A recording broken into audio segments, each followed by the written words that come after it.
Well,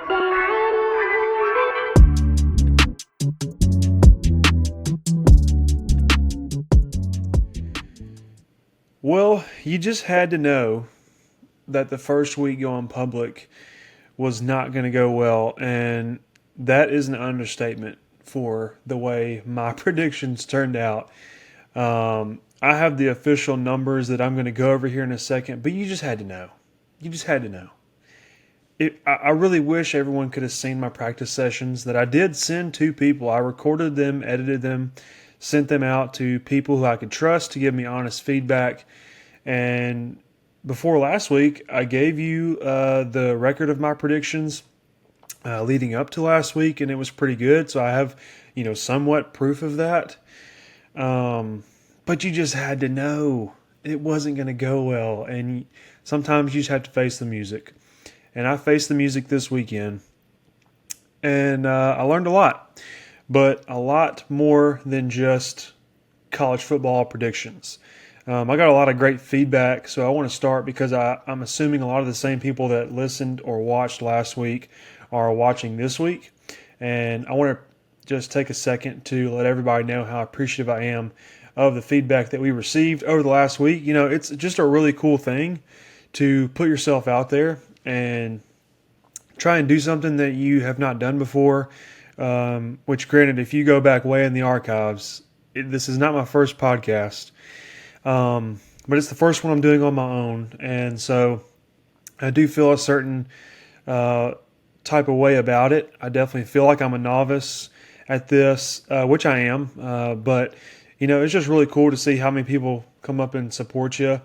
People who I had no idea listened last week that said something to me about it and, was super supportive, asking me, I had somebody in my family that I had no idea listened and asked me on Sunday, how my predictions went. It caught me off guard, to say the least. So I just want to take a second and show you guys how appreciative I am of that. The setup is different. If you can tell, if you're watching on YouTube, you can see the setup is different. I have added the Ole Miss flag because I hate to say it, folks, we're being censored around here. Yeah, that's right. I haven't decided if I'm going to put the picture up yet, but I had a picture that was taken on the wonderful day of August 30th of 2025. And that was the day that me and my neighbor, who happens to be my best friend from pretty much being toddlers, because our parents were best friends, we grew up together in Mississippi, and that's where the fandom of Ole Miss started. And so we both love Ole Miss to death. We have both moved here to, I'll just say, I live in Nashville. I don't see what the problem is saying that, but we both moved to Nashville at almost the same time. And we spent the first couple of years living in different places, but being close enough together to be able to hang out, do certain things. And finally, we were about a month apart in our current lease terms a little over a year ago. And we said, hey, why don't we go to the same place? So we did, and not by design, we got put right next to each other. So we decided for football season, we're going to let everybody know here in Nashville that they're living amongst two Mississippi fellas who are diehard Ole Miss fans. So we got these flags. He's got the same one, and we put them out on our balcony. Out on the patio, hung them nice and neat on the rail. Right in the middle, they were centered up. They were perfectly pinned so that they were flat at all times. No gust of wind could have taken mine away. And since August 30th until today, September 29th, they sat there and we didn't touch them. And today we got the unfortunate notification that they had to come down. Merely hours, one day, I guess really 2 days, after Ole Miss beat LSU and is seemingly the most talked about SEC team in the conference. And what we'll get into later today, they're the top SEC team in the country. Now, do I really believe that? No, I think we have some flaws that we would get beat by from some other teams in the SEC. But the way the numbers work out, top SEC team in the country. And I don't know. I don't think it's a coincidence that we had to take them down after all this happened. Of course, I'm joking. It was an unfortunate realization that our property had. I'm not holding it against them necessarily, but they hung for 30 days. And for 30 days they were there with no issues facing the leasing office. And finally today we got the email to take them down because they were against the lease. We're not allowed to hang stuff on the patio or anything like that. So it is what it is, man. But now it's in the studio, or what I call the studio is really the guest bedroom. And I know it's not centered. I get that. I'm sorry. If you don't like that, that bothers you. But I am faced with a challenge that I cannot do anything about, which is this corner here. I'm in a little bit of a corner. So I put it up where it can be flat. And I actually don't hate it because it kind of goes perfectly with the corner of this frame. So we'll see. We'll see. But I like it. That's my favorite shade of the powder blue that Ole Miss uses. So we don't get it on the uniforms all that much because the uniforms typically turn out a little bit darker than that. But that's my favorite shade right there. Just a nice little light blue. You can't beat it. It goes great with our red. Anyway, I wanted to do the show a little bit differently today. In my practice sessions of recap shows, I would do the recaps of my predictions at the end, so that I didn't lose track of my thoughts for the beginning and some of just the more freestyle, like things that were going on in college football this week.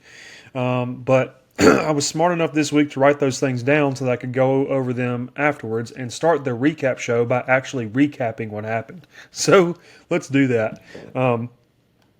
You heard me say already that this weekend just blew up in my face. And it is what it is. But I should have known. I've been predicting for a long time. People catch on to the fact that I'm a little obsessive over college football. And so for a long time, people have often asked me what I think of teams or what I think is going to happen in XYZ game that weekend. And this year is the first year that I've really started to, do actual research, and on top of watching all the games and taking down notes and things of that nature. And so if you remember last week, I said I use spreads and overs and unders as a measuring stick, because if I came on here and predicted winners and losers and that was all I did, I would win most games and it would not set me apart. So I'm not going to go through that spiel again. But basically, again, as a disclaimer, which I'll probably do every episode, we are not condoning gambling, and I'm not telling you to take my predictions and use those to then go gamble your own money. So we are not a gambling show. We're a prediction show and an analysis show.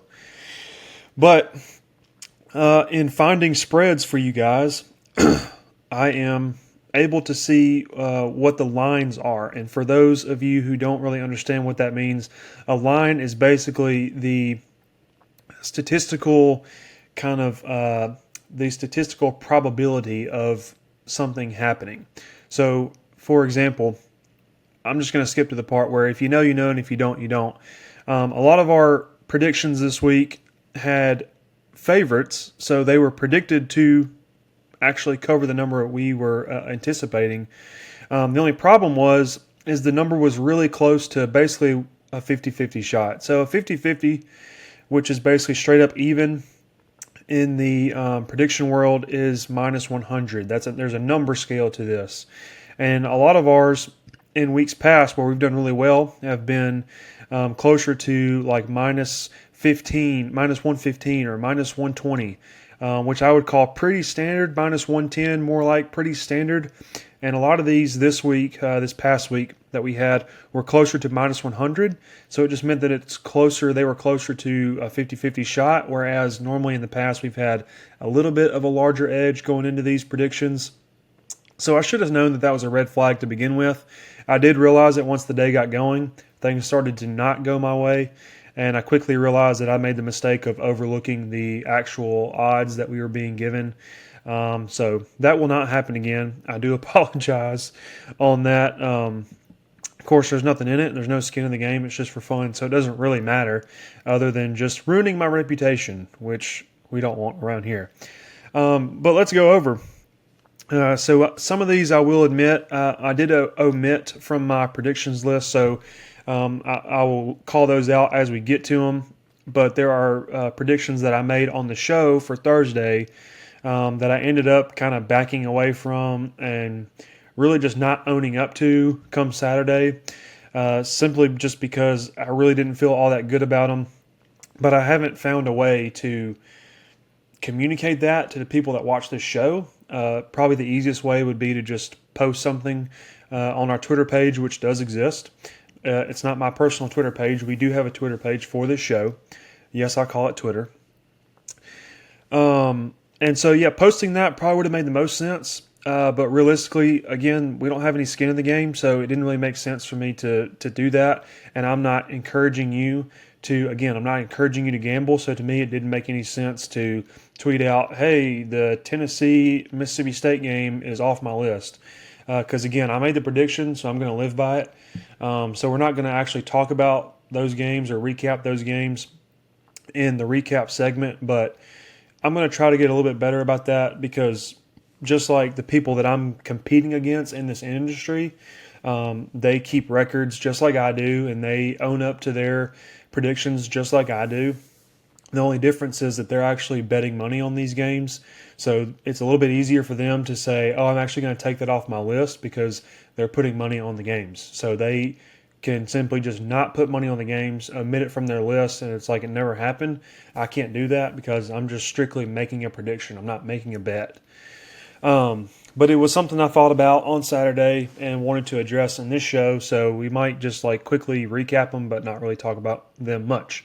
So to start, finally, Notre Dame minus 4.5 was a first prediction last week, and that game could not have gone more in our favor, which was great. I anticipated Notre Dame to have a good game because I really didn't think that their results in the past leading up to this game were all that true of their actual identity. I think the Notre Dame team is better than what people want to give them credit for. People see that they've lost 2 games and they want to just write them off. Now, granted, they have flaws that we weren't really predicting at the beginning of this year, such as their defense, that are going to get them in trouble later on. But again, they have a really favorable schedule moving forward. I think it's very possible they could go 10-2. And unfortunately, for most people, that pretty much anybody that doesn't root for them, they're probably going to be in playoff talks unless they are, 10-2 with a bunch of other people, which is what happened last year. Miami was 10-2, got left out, kind of that situation. So if there's a multitude of 10-2 teams, they're probably going to get left out. If there's not, I hate to say it, but they're probably going to get in because their 2 losses are pretty quality and they're going to play out to be pretty quality. Being Texas A&M and Miami. But that game really went really well for us. We'll talk about Sam Pittman getting fired here in a little bit when we go over kind of our freestyle topics for the day. But yeah, that one was they won by way more than 4.5, so that was good. And I thought that was going to be kind of an indication of how the day was going to go, except the only problem was the other games in the morning slate were all going on at the same time, and none of them were going our way. So I kind of knew that day, that was kind of my key to know, okay, today's not going to go great for our predictions because that's just how this works. You do this long enough, like I've been doing it, and you realize that these things they come and go, they have ebbs and flows. And when one time slate, especially the morning, goes pretty poorly, it typically remains that way throughout the rest of the day, which is just unfortunate. But somehow that's just how it works. I don't know how. Ask Vegas, I guess. The other games I'm talking about, Georgia Tech minus 14, and I knew they were going to win that game, even when they were down. I was watching with my neighbor, my buddy, and we were sitting there talking about it. Like, we were astonished that Georgia Tech was losing to Wake Forest to begin with. But it seems that Wake Forest has a better defense than what we gave them credit for last week. Their offense is still not very good. And I think we just saw a Georgia Tech team that we hopefully don't see throughout the remainder of the season. But I think everybody eventually is going to have those games. Even the best teams in the country are going to have those games where they just don't live up to their potential and they play frighteningly below their potential. And it may happen once, it may happen twice. For some people, it may even happen 3 times. I would say for Ole Miss last year, it happened more than 2 or 3 times. The Kentucky loss, the Florida loss. Um, and so I think it just happens that way sometimes. And it is unfortunate when you have a lot of potential, which I think Georgia Tech has. I don't think this is an indictment on their ability or just how we view them as a team going forward. I think it was just one of those really weird games. Wake Forest, not much of a home field environment, 11 a.m., early game. The weather wasn't great from what I could tell on TV. Not really like a nice sunny day necessarily in North Carolina. It seemed like it was pretty overcast and gloomy for most of the day. And it just seemed like they just totally sleptwalked through that game. So obviously they did not cover the 14 points we had predicted them. But we were sitting there watching that game in probably the late third quarter when they started to score again, and they brought that game closer and closer. And I told my buddy, I was like, man, they're going to find a way to win this game, and it's going to be crazy. Now, at that time when I said that, I definitely was not anticipating it being an overtime missed 2-point conversion by Wake. But I just had a feeling that they were going to win, and it was going to make the prediction losing taste that much more bitter in our mouth. But that's what it was. I'm looking forward to watching them again this year, continuing on following them. I'm not all that worried about it. UCF plus 5.5 was another loss. Kansas State finally lived up to whatever hype Vegas is seemingly giving them for whatever reason. UCF went into that game undefeated, and they had shown plenty of signs of potential. And their quarterback got hurt pretty early on, so it definitely doesn't help. He eventually came back in the game, but he missed at least a good quarter if I can remember correctly. But Kansas State seemingly just finally played a game that maybe that they were anticipating throughout the whole season that just has not happened for them yet. I'm really afraid that it's going to boost them and kind of show them the way for the remainder of their games. Now, I'm not saying that they're just going to come out and go crazy in the Big 12. I think they're still probably one of the worst Power 4 teams in the country, but just really unfortunate for our prediction in this game. UCF did show some life, just ultimately wasn't able to cover our prediction. And then kind of like late morning, this was an 11:45 kick, was Vandy. Now, I've been really high on Vandy. We'll talk about them later, obviously, as we look forward to next week's predictions, which will come on Thursday. But Vandy, I was a little disappointed by. They let Utah State hang in there way too much, and I'm not going to go too much into this game because they are on the prediction list for this next week, which will come on Thursday, and I really just don't want to give away too many of my points I have because the way we predict the Vandy game against Alabama this week has a lot to do with how the Utah State game went this past weekend. But ultimately, they ended up winning by 20. So it really hurts worse to lose a prediction and get a prediction wrong by like a couple points. I would much rather just be like Georgia Tech where they win by 1 and they're predicted to win by 14. That just doesn't hurt as much for whatever reason. You would think it would, but it doesn't. But Vandy winning by 20 and they were predicted to win by 22.5, it just hurts way, way worse. So we'll get into them a little bit later. Washington plus 9.5, didn't really have much hope for that one, especially in the second half. In the first half, they hung around. I felt pretty good about it. I thought they were kind of showing some signs of potentially just hanging in there. I think pretty quickly I realized that they probably weren't going to win the game. When they were like up 3 and they held on to the 3-point lead for a while and then kind of forced Ohio State to a field goal, 3-3. The game was just moving super slow, not a lot happening. And I think we kind of felt like there was a chance they could continue that rhythm of like maybe it was going to be just a field goal game. And then Ohio State kind of figured some things out. and I've always said good teams make adjustments at halftime. Ohio State did that, so we'll have to remember that looking forward. But unfortunately, that one was a loss and not particularly close. I think they would have needed at least 2 scores because I think that was 24-9, I believe. And so plus 9.5 just wasn't really in the realm of possibility. That started off the afternoon. Moving on, the Ole Miss money line is what we ended up getting it right at the very end. It was the prediction was minus 1.5, but it was so close at that point that I changed that prediction to money line, which is just for those of you who don't know, basically you're just picking the winner of the game. So at the original prediction that I had on the show at -1.5, there's essentially not much difference there. So I had Ole Miss just to win the game outright, and they did that. What a great game. We'll talk about that a little bit more as we move forward. I hate that one of my least favorite weeks of the year every year is their bye week, and especially their first bye week when things are going well, which we're at this week. So definitely hate not getting to watch them this weekend, but I think it was much needed. We need the rest. We, need time to kind of process that win because it's a huge win, and that's where you get the classic letdown spots when you have a huge win that leads into just another game, and you got to kind of forget it and move on. And I think we're a good enough team to be able to do that, but I think it just feels a little bit better that we have a couple more days to really think about that, dwell on it, feel good about it before we have to really move on to next week, which are in 2 weeks. Our next game is actually against Washington State, so you kind of get to ease back in to action there. You don't have to get thrown back in. So I feel like we're in a really good spot. But we'll talk about Ole Miss as a team moving forward in just a little bit when we talk about the AP poll and some other stuff. And then moving into one more game in the afternoon, it was A&M -6.5. Another heartbreaker, just like the Vandy. They ended up winning that game by 6, and we predicted them to win by 6.5. So just an unfortunate way to lose. I think they were a much better team than Auburn in this game. But what we've seen from Auburn all year so far in wins and in losses is they always find ways to hang around. I still think that they are similar to LSU. They have really detrimental flaws that are going to cause them a lot of problems.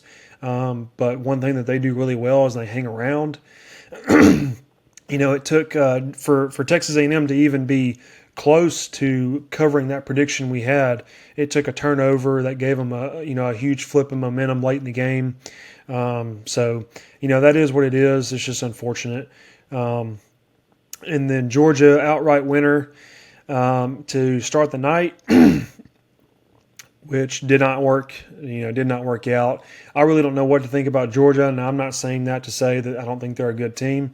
They're one of the best teams in the country. I will live and die by that as long as Kirby Smart is the coach and they continue to win, which they will continue to win. But I think they had like 31 games in a row at home that they had won is finally snapped. Kalen DeBoer is 2-0 against Kirby Smart at Alabama. That's just something to look forward to every year now. Or just whenever they play. I think it's just going to play a big factor, a lot bigger factor than we gave it credit for. If you remember from last week's show, we said that Kalen DeBoer being 1-0 against Kirby Smart didn't mean as much as it sounded. It's one game. It's one game sample size. It means really nothing. And I don't even know if even a 2-game sample size really means anything. But I think all the stats were in Georgia's favor. They just kind of got exposed a little bit for some inconsistencies that they have. Not flaws, just inconsistencies. And honestly, I hope that it continues to be fixed because Ole Miss has to play them in Georgia later on this year. I want Ole Miss to win that game, and I want it to mean something. Last year when we beat them in Oxford, it meant a lot because of who it was. But I think everybody was viewing Georgia last year as kind of having a down year, which for them was still an incredibly successful year, which is just crazy to say, crazy to think about. But I really want that game to mean something, whether we win or lose, because it's gonna do a lot for our resume regardless. So just an unfortunate game. There's something about the Crimson Tide being on the other side of the field that just gives Georgia problems, and I really probably can do this for decades and we'll never be able to explain it as long as Kirby is at Georgia. So whatever, just another tough one. And then to finish off the night, Oregon predicted +3.5, which, we predicted that, and that turned out well. Obviously, overtimes are sweaty and they make you nervous when you're in this industry of trying to predict outcomes. But I had a feeling that they were going to make it happen. I had a feeling that James Franklin's history was going to somehow go in our favor, and boy, did it. I mean, I don't know what he has to do to lose that job. Now, I'm not rooting for anybody to lose their job because that's their livelihood. But James Franklin has always been one coach that I never really liked a whole lot. He continually proves that he can't win the big game, and I just don't know from a Penn State perspective, which I don't have, but from a Penn State perspective, when are you going to just take the chance of moving on, and when is like 9-3 and sometimes 10-2 just not good enough when you're not competing for championships? I mean, they're putting themselves in position to win and to compete for championships, but then they don't get there. They fall just short, which at some point has to get old. I mean, I don't know. As an Ole Miss fan, I don't know what that's like, but man, it's got to be irritating. So I don't know. And then one of the games, just like the Tennessee State game that we just ended up kind of backing away from, was the Memphis game because of how poorly the whole day went. I just was wanting to kind of cut my losses as far as my reputation goes. So I took Memphis off. And then, of course, they ended up covering. So that was a poor decision on my part. I should have just stuck with what I had and what I felt good about, but I didn't. And so we were 3-6 on the day as far as predictions. We stuck out. But we're still above 500 as far as the whole season is concerned. So there's positive notes there. But, man, that was quite a week, quite a weekend. It was a good weekend for me as an Ole Miss fan, which I told my buddy on Saturday as we're watching the games, and these games are playing out, and we're doing worse and worse as the day goes along. And I said, as long as Ole Miss wins, I don't care what my predictions look like, because Ole Miss winning is number one priority. So it was just one of those things, like, I wasn't in a bad mood, but I hated that my first show going public didn't go all that well as far as results. But, this is a results-oriented business, unfortunately. But we're going to move on. We're going to flush it. We're going to move on, and we're going to go about this week. Now, this week is what is infamously known as Apple Pickin Weekend. Apple Pickin Weekend is not the same week every year. It's the same time zone, and it gets its name because it always comes up at this time of year, somehow, some way. But from a college football standpoint, Apple Pickin Weekend is the weekend of the year where you're right around the middle of the season. We're in week 6 in a 12-game season where a lot of teams have byes, and the teams that don't have byes don't have great matchups. And so you call it Apple Picking Weekend because that's the weekend you choose to go pick apples. That can be more figurative or that can be literal. And ironically, it's pretty funny, but ironically, this is the weekend my wife is actually going to pick apples this weekend. And so now I won't be joining her for that because it's kind of a girl's thing that she's doing, but it just goes to show you that, like, for whatever reason, there's just always this week in the middle of the year where the games really aren't that entertaining, the matchups really aren't that anticipated, and a lot of teams that you really want to watch have bye weeks, and it's just like, ugh. So from a college football watching standpoint, unless one of your teams has one of these big games, one of the few big games we have, this is probably the weekend you want to spend with your family, go out, do things. Don't put such an emphasis on watching these games because there's probably not going to be a whole lot to watch. And, I would not consider a lot of these games upset worthy, and we just don't have a lot of ranked on ranked matchups to look forward to. So it's a little bit unfortunate, but it just has to happen.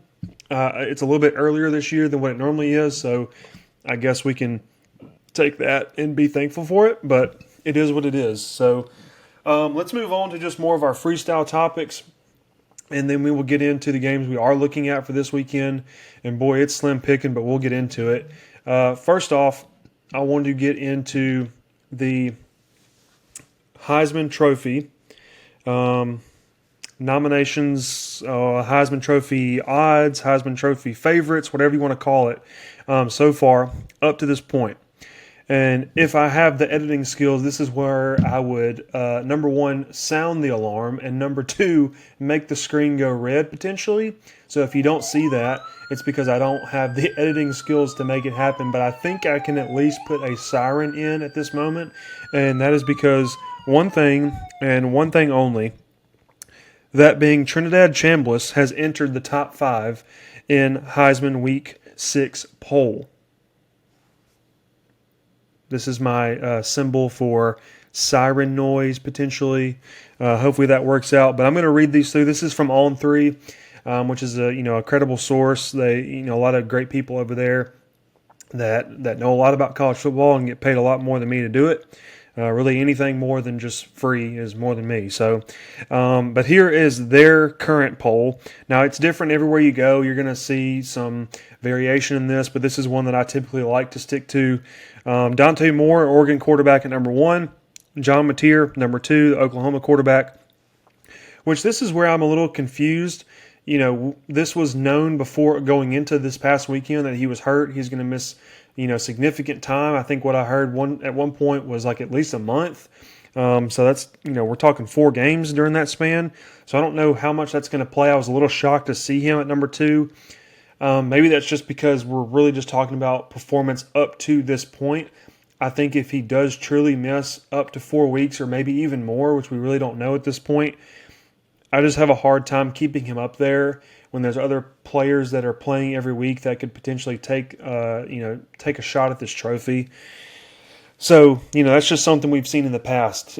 Guys that have Heisman hopes get hurt. They miss lots of time. They fall out of the rankings because why would you give it to somebody who missed significant time when you have other people who are, earning their way up on this list and are playing every week? So, we'll see how that goes. Diego Pavia, number 3, quarterback for Vanderbilt, which I do certainly agree with. He's probably one of the best players in the country.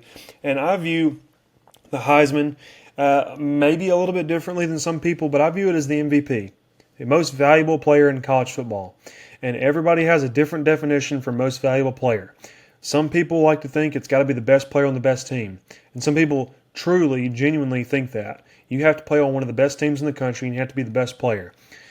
Now, I'm not saying if, somebody out there for a G5 team that has no chance at a national championship but puts up stupid numbers, like record-breaking numbers, I'm not saying that they should be on the nomination, on the ballot because of that. I do think there is part of it that, it matters if you're winning games or not for your program. It matters if your program is in contention to win something. But I do not think you have to be the best player on the best team. And although we really don't know a lot about what Vanderbilt has in store as far as some of the upcoming games, I don't know. They have not played their toughest game yet. Alabama might very well be that this weekend. So we'll really see how that works out. But I don't really have any quorums with him being number 3. And then number 4, Ole Miss quarterback, Trinidad Chambliss. I don't remember the last time we had a quarterback or a player at all, for that matter, be really talked about this highly as far as the Heisman is concerned. I mean, considering being like a top 5 option when the top 3 get to go to the presentation. So, he's one spot away, which again, John Mateer at 2 could very well drop out at some point because he missed so much time. That puts him at the top 3 in New York, sitting in the chair front row with his potential to have his name called. The last time I even remember that was Matt Corral, which is crazy to even say, but he was having a stupid good year his senior year before he missed time because of an injury, and it ultimately dropped him out. His stats didn't decrease. He just missed several games.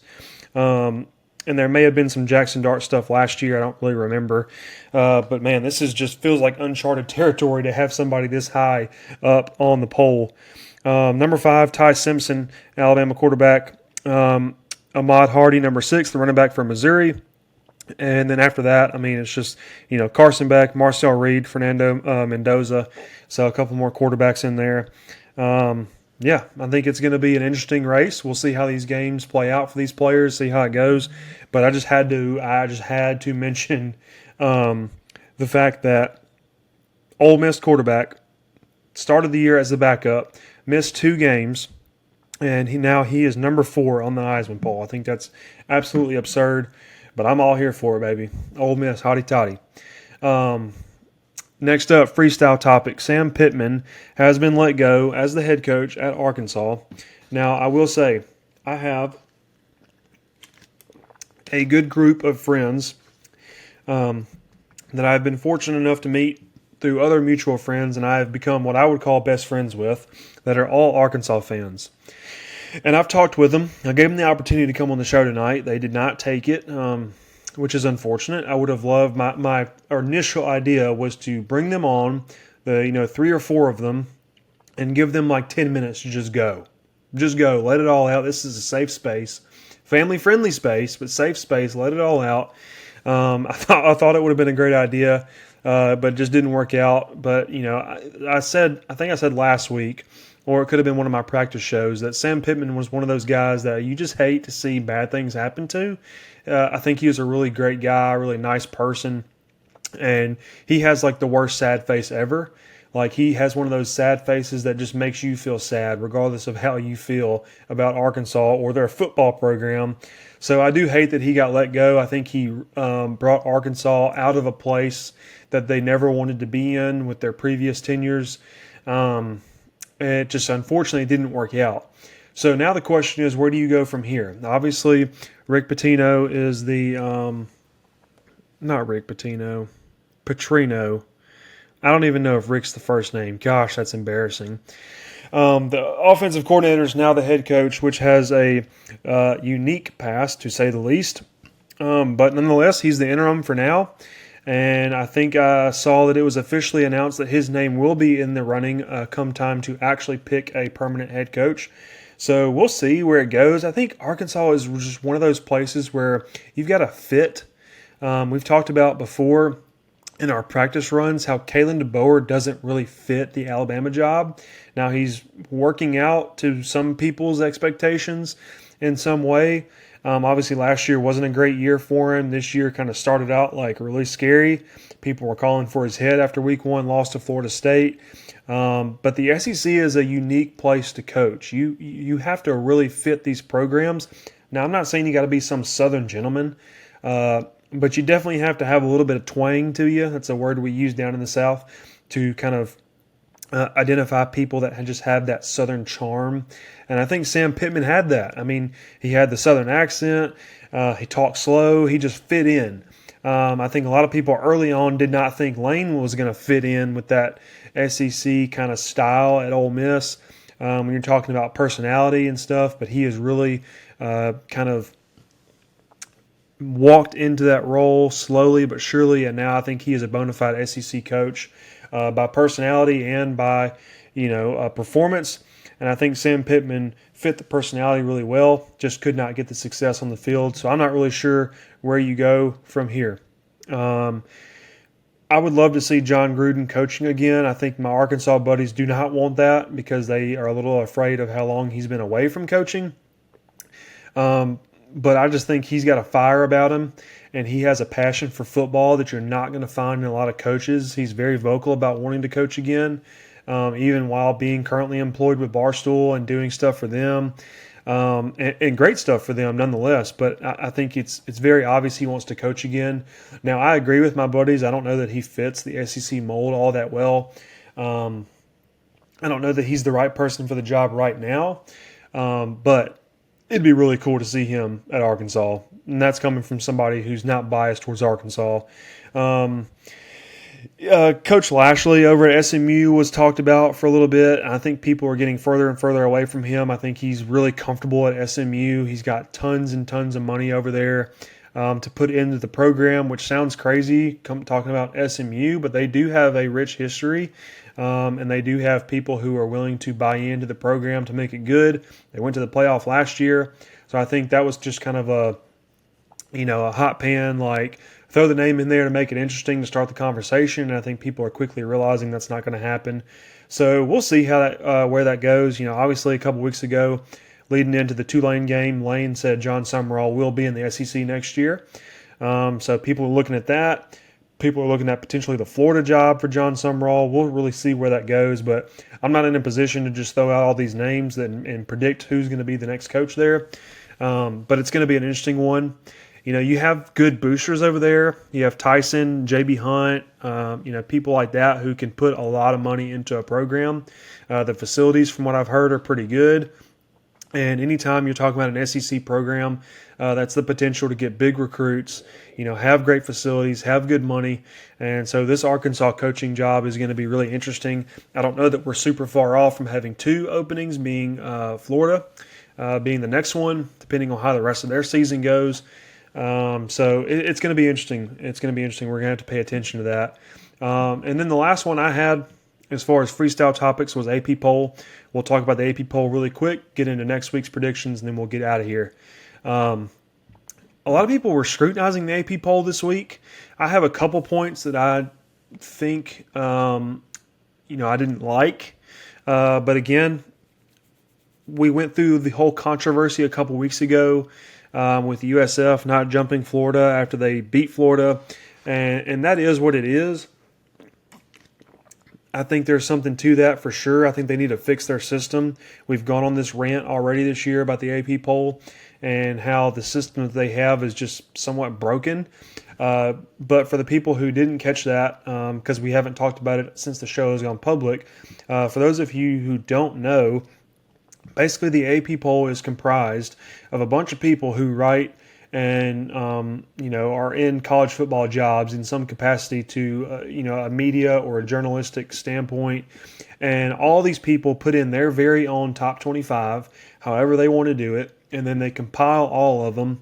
It's several of them, and then they compile it all up to make an average, and that's how you get the AP poll.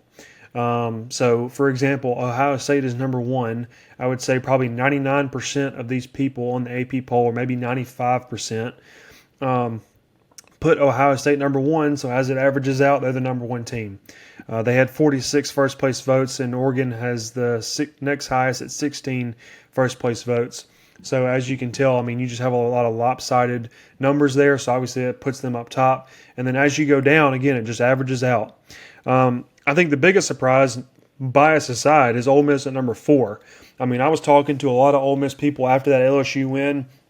We were at 13 last week, but moving up 9 spots was not on our bingo card by any means. I think we were predicting going from 13 up to maybe like 9, 8, maybe 7. I don't think a lot of people were predicting a top 5 placement for us this week, but being 4 is crazy enough as it is just because of the number. But then you look at it, and being 4 has Ole Miss at the top SEC ranked program in the country, which is just crazy. Again, going back to like the Heisman with Trinidad, I can't remember the last time Ole Miss was the highest ranked SEC team in the country when you still have lots of SEC teams ranked in the top 25. It's honestly, it's blissful. It feels great. It feels amazing, especially going into a bye week, meaning that spot's for the most part safe at this point. But man, what a crazy feeling. But the top 3 are pretty expected. Ohio State, Oregon, Miami. I think everybody believes pretty unanimously that those are the top 3 teams in the country. You can flip those 3 teams around between 1, 2, and 3. I don't think you're going to get it wrong as long as they're the top 3. And then again, Ole Miss number 4, jumping a lot of people. But Oklahoma number 5, A&M number 6. Not really a lot to say there. The next one that really troubled me was Penn State at 7. Now they're 3-1. They started out number 3. Close loss to Oregon. Whatever. This is one of those things that it just bothers me that Penn State gets this favoritism that we really don't see with many other programs. But that was their first real challenge. Maybe that's why people are giving them the benefit of the doubt. But I think at some point you have to be there has to be consequences to not winning the big games. And for teams like Ole Miss, for example, if Ole Miss would have played 3 pancakes and then lost their first big challenge, if they were ranked at any point, they would have moved way down. But because you're looking at blue and white, the name says Penn State, and they were already in the top 3, it just is what it is. But it just really takes value away from the AP poll when you move them from 3 to 7 after losing the only big game they've had so far. But one thing I do believe, it'll all work itself out. Because eventually in a couple weeks, the AP poll won't matter. And it'll be the college football playoff rankings. And that's where we are in today's age. And so take that for what it's worth. Indiana at number 8, Texas at number 9. Still think that's too high for them. Alabama at 10. Texas Tech at 11. Finally getting some recognition. They were at 12 last week, so they moved up 1 spot. I think they're one of the best teams in the country, and we're going to see that. They're definitely the best team in the Big 12. Georgia moves down 7 spots. Again, Georgia's been pretty impressive. Their first big test, similar to Penn State, but they moved down 7 spots. Penn State moves down 4 spots. Make it make it equal in some way. I really don't get it. But I don't hate Georgia being sort of middle of the pack as far as the top 25 is concerned. They showed tons of fight. They had every chance to win that game, and I guess so did Penn State. But, man, there's got to be something to, the opponents you play and the way you schedule. And Penn State benefits from it. Georgia benefits from it a little bit. But man, it's getting old, like really old. LSU at 13, Iowa State 14, Tennessee at 15, Vandy at 16, still not getting the love they deserve. There's no doubt in my mind the Vandy-Alabama game this week should be a top 10 matchup. But it's not because it's Vanderbilt. And Vanderbilt has to win every game convincingly to even be considered for the top 10. And it's an unfortunate reality that they're going to be faced with for like ever until the end of time. So, yeah, it's unfortunate that we're getting a 16-10 matchup as the marquee game of the weekend when in reality it should be top 10. And in all honesty, I'll put myself out there and say Vanderbilt should be ahead of Alabama. I mean, I don't know. People put a lot of faith and a lot of value in their win over Georgia on the road. I do too. But I think Vanderbilt has proven, they win the games against the small schools by a lot, and they manage to win the big games, at least for right now, that they're supposed to. So I put more value in them than the AP does. Georgia Tech at number 17, I don't hate it. They kind of knocked down a little bit. They only went down one spot. I think they should have been higher going into the game against Wake Forest. The loss or the tight win, kind of like a miracle win against Wake Forest, definitely should have knocked them down a little bit, but I think they're better than 17. Florida State at 18, Missouri at 19, Michigan at 20, Notre Dame 21, kind of working their way back in. 22, Illinois, BYU 23, Virginia 24, Arizona State 25. So others receiving votes, the one that I was most upset about, and I will show you once again what I have back here on my wall. We all see what's back here on my wall, right? It's a huge Ole Miss flag. I've talked about Ole Miss more than anybody else on this podcast because that's who I like. That's my favorite. But the team that is getting snubbed the most right now is Mississippi State. They lost their game against Tennessee. It was an overtime game. Tennessee is definitely one of the better teams in the country. They've proven that. They could have they were one field goal away from beating Georgia. And I think they're getting a little disrespected because of the season they had last year. That's the problem with the AP poll. They put too much value in the previous season, and the preseason poll is where you build off of. So the teams that are at the top because they win big games, but also because they started very high. And so that's where you see teams like Mississippi State, who had a terrible year last year, 2-10. Nobody had faith in what they were doing. They worked their butt off to get in a position to actually win games. They win a big game against Arizona State, who's currently 25th in the country, early on. And they fought tooth and nail with Tennessee. I mean, for a lot of that game, I kind of had a belief that they were actually going to win that game. They're really hard to beat at home. I don't know what their record is at home. I'm sure it's not like glaring like you would see like Alabama, Georgia, Ole Miss. But they're hard to beat at home. They're not going to be a pushover for anybody on their schedule this year. They're going to give everybody fits because Jeff Lebby is finally settling into his role. He's getting his offense doing what he wants to do. There might be a little bit of a controversy at quarterback. I saw a lot of people that I know and love that love Mississippi State saying they wanted to see somebody else other than Chapin. I think he had a little bit of a tough game, but they've got to be ranked at this point, people. I really don't understand how they're not, especially when you have teams like Notre Dame who have lost twice. Granted, 2 good losses, but you lose twice. I think there has to be somewhere in the poll where we can account for, hey, congratulations on losing big games against good teams, but you have to be rewarded for winning, and there has to be consequences to losing. And right now, when you have teams like Notre Dame in the ranking so close to the 25th spot that you probably could have sneaked in Mississippi State, Florida State lost an upsetting game at Virginia. Now, granted, they dropped 10 spots, which is pretty tough. But, it's just one of those things like what I just said. Arizona's at 20. Arizona State's at 25. Mississippi State beat Arizona State. So why would Mississippi State not be the 25th ranked team? Why would you put Arizona State in at 25 in the very last spot when Mississippi State literally beat them just a couple weeks ago? It's the 25th spot. We're not talking about the top spot in the country here. We're not talking about the midway pack. We're talking about the very last spot. It means very little, but it holds so much weight. And so Arizona State at 25 with Mississippi State not even in the poll, It just doesn't make sense, especially considering Arizona State came in to 25 after not being ranked. That it's just asinine to me. I think Mississippi State deserves their spot. So that's my college football AP top 25 rant for the week. I don't want to get too fired up on that, so I'm just going to move on. But let's finish up the show here and go through the games we have selected so far for this week. Now, it's going to sound like a big card because it is a little bit of a bigger card. We have several games in the afternoon and the nighttime slate. But again, it's kind of because there was so little to pick from, you have to fill the air with something. But I anticipate several of these games getting taken away. Predictions will not be made. I'm just pointing these out for right now on Monday night at 10:30 p.m. just because there's not much else to look at. So let's go over the only one in the morning slate is Kentucky at Georgia. Georgia is the home team, favored by 20.5 points. Now, I had some different notes here on these games that I want to point out that I'm going to try to start using a little bit more as we go along further in the season. We have more data to look at. So far, Kentucky and Georgia have only covered once. It's concerning. Neither of these teams are covering very well. Georgia obviously coming off the huge loss.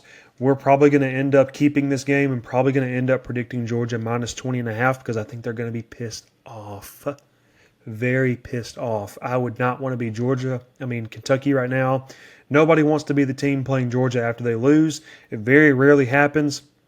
And when it does, they've proven time and time again that they just play angry and they beat the snot out of people. So probably going to lean Georgia minus 20.5 at home, although neither of these teams cover all that well, which is a little concerning. But when they both don't do it well, it kind of balances out, kind of like cancels out in a way. So I'm not really worried about that. Moving to the afternoon, Texas at Florida. Florida is a 6.5 point dog.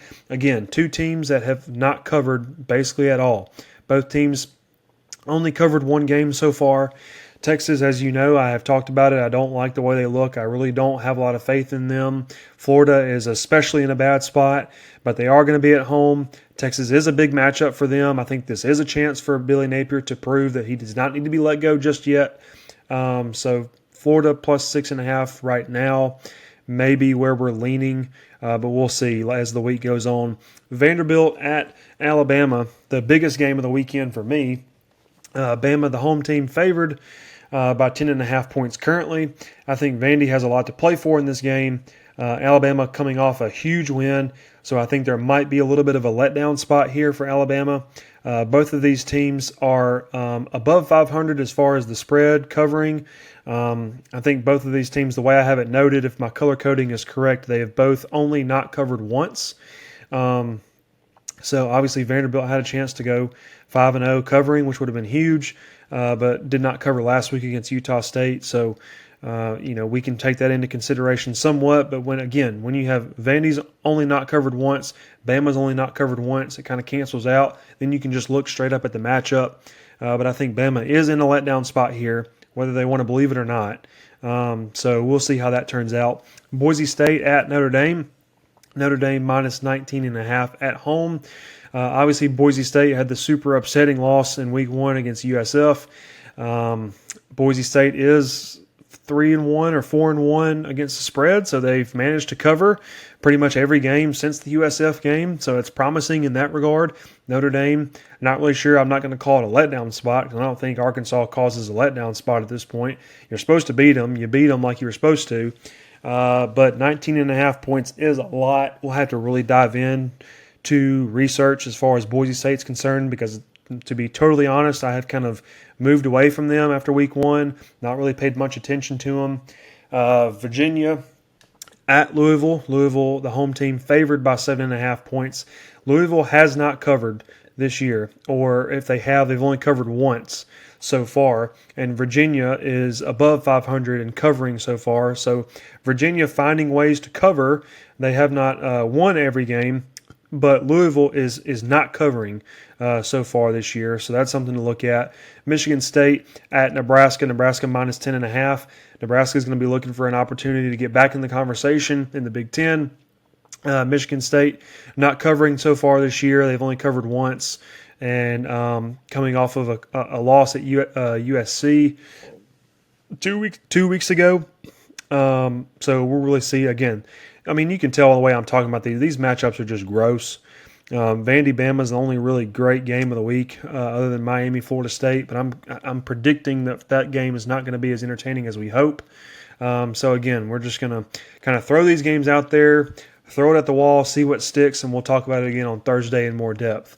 Moving to the night slate, Texas Tech at Houston. Houston is a home dog at 10.5 points. Texas Tech is perfect in covering this year. They are, again, I think the best team in the Big 12. Going to Houston. Houston coming off of a disappointing performance last week. So I would, as of this moment, lean Texas Tech. We'll see how that goes. Miami at Florida State. Florida State is the home dog at 4.5 points. As of right now, my prediction is Miami. I think Miami is not favored by enough points. I think they kind of know where they're at as far as they've got to continue this momentum that they have, vying for that number one spot in the country. Florida State, obviously coming off of a huge letdown spot at Virginia. I don't know that they're going to be able to recover from that, but we'll see. I'm not going to totally predict that just yet, but I'm definitely leaning Miami. Mississippi State at Texas A&M. Texas A&M favored at home by 14.5 points. Mississippi State is still perfect on the year covering. They are 5-0 against the spread. A&M has only covered once. So 14.5 points is a lot. That's 3 possessions that they have to cover to be able to cover against Mississippi State. Mississippi State has shown no signs of not keeping up with just about everybody they play. Again, they're 4-1, but they're 5-0 against the spread. So again, they're just finding ways to stay in games. They've had every opportunity to be 5-0. They were one play away from being 5-0 and beating Tennessee last week. So definitely leaning State in this game. I made that mistake last week of taking them off the card because I really wasn't sure what we were going to get out of them. They proved to me that they can keep themselves in games, give themselves chances to win. So currently going to lean Mississippi State. Plus 14.5, that number is just gigantic. And then lastly, going to nullify another mistake from last week. Tulsa at Memphis. Memphis is favored at home, minus 20.5. Again, Memphis is perfect on the year in covering spreads. Tulsa is a terrible, terrible program. So at home, you don't have the 11 a.m. opportunity to kind of like sleepwalk. So I think they're going to be building up to that game all day long. They're going to be antsy. They're going to be anticipating getting out on the field, playing that game. They're dying to play another game. So right now leaning Memphis minus 20.5. So that's what we have for this week as far as our predictions that we'll have on Thursday. Just a super gross card, just a super stinky card. It's apple picking weekend. We'll see how many of those games we keep around for Thursday. I really don't know at this point. But I do want to finish the show by just, again, thanking everybody for their support after last week. Had so many nice comments. I know the episode wasn't perfect. There's still some things we're trying to work out as far as there was a little bit of audio feedback that I have no idea where that originated from. I'm using Riverside to record the podcast, which is a great service, but for whatever reason, it decided to cut out all of my silences, which kind of made the episode sound a little choppy. And maybe you didn't notice, but I noticed because I watched it over 3 times. And so I'm going to try to avoid that and keep that from happening. But yeah, a lot to build on, a lot to work with here, and just so much great positive feedback that I'm really looking forward to this. So hopefully this episode was just kind of fun to kind of throw some things around that everybody's talking about. And obviously Thursday will be the big show, the prediction show. And so I can't wait to get to that point. But we'll cut it right there. It was a great episode. A lot of fun topics. Looking forward to Thursday, even though it's apple picking weekend. It's always great to talk college football, and it's always great to talk college football with you guys. So for that, we will end today's episode. Have a great rest of the week. We will see you on Thursday.